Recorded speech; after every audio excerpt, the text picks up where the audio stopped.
warahmatullahi wabarakatuh. Berikut adalah refleksi kritis terhadap filosofi pendidikan Ki Hajar Dewantara. Saya Sri Mulyani, CGP dari SD Negeri Pucung, Kecamatan Kalasan, Kabupaten Sleman.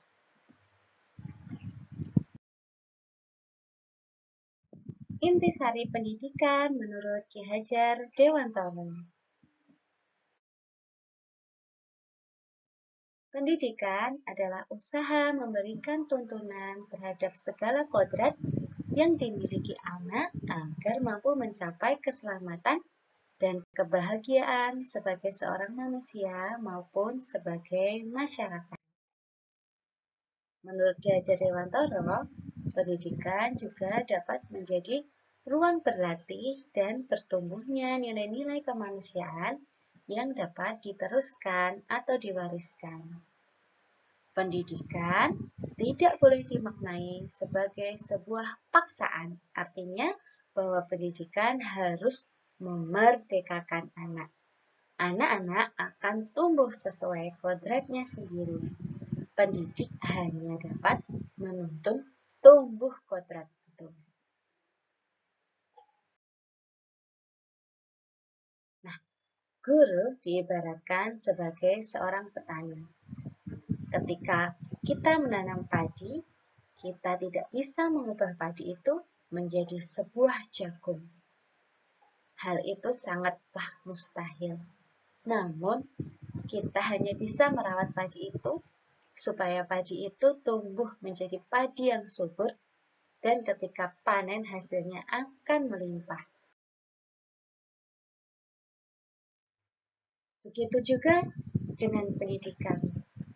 Tugas seorang pendidik hanyalah menuntun anak didik kita sesuai bakat dan kesenangannya, sesuai kemampuannya sehingga mereka tumbuh menjadi insan yang berhasil dan berbudi pekerti sesuai kebudayaan bangsa Indonesia.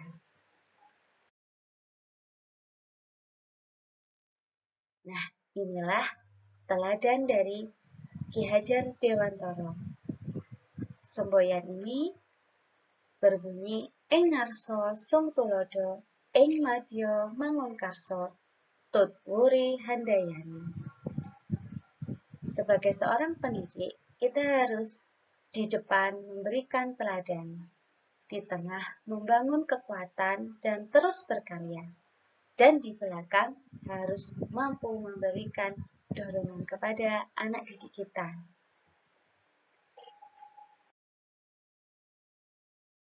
Nah, bagaimana proses pembelajaran yang mencerminkan konsep pemikiran Ki Hajar Dewantara?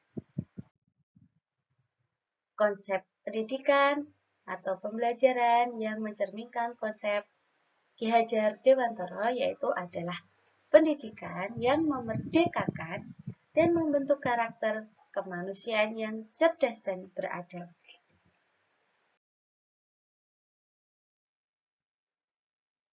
Bagaimana proses pembelajaran menurut Ki Hajar Dewantara?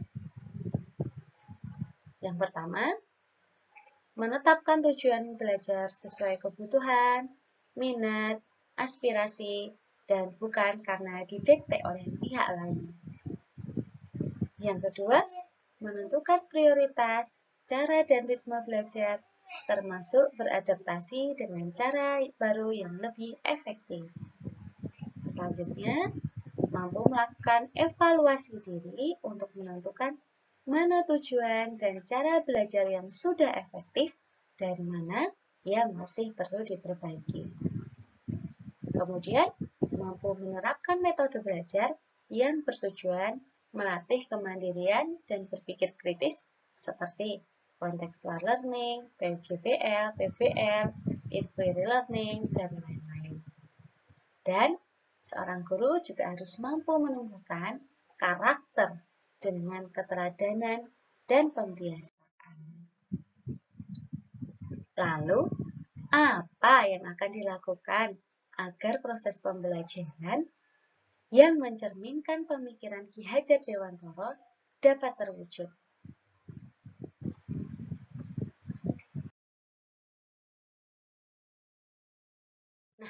yaitu dengan cara memerdekakan belajar anak secara lahir dan batin. Bagaimana contoh penerapannya? 1. Seorang guru dapat menentukan tujuan belajar sesuai kebutuhan minat, aspirasi, dan bukan karena didikte oleh pihak lain.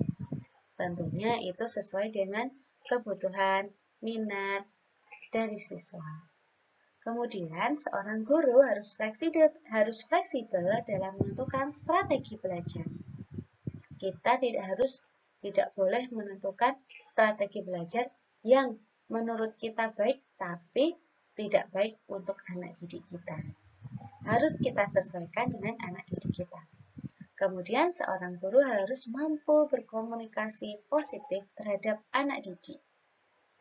Menerapkan metode belajar inovatif, juga meminta masukan kepada murid untuk melakukan perbaikan pembelajaran, dan jangan lupa bisa menjadi suri tauladan dalam pembentukan karakter siswa. Nah, dari konsep pemikiran Ki Hajar Dewantara tersebut, mana yang sudah Anda terapkan?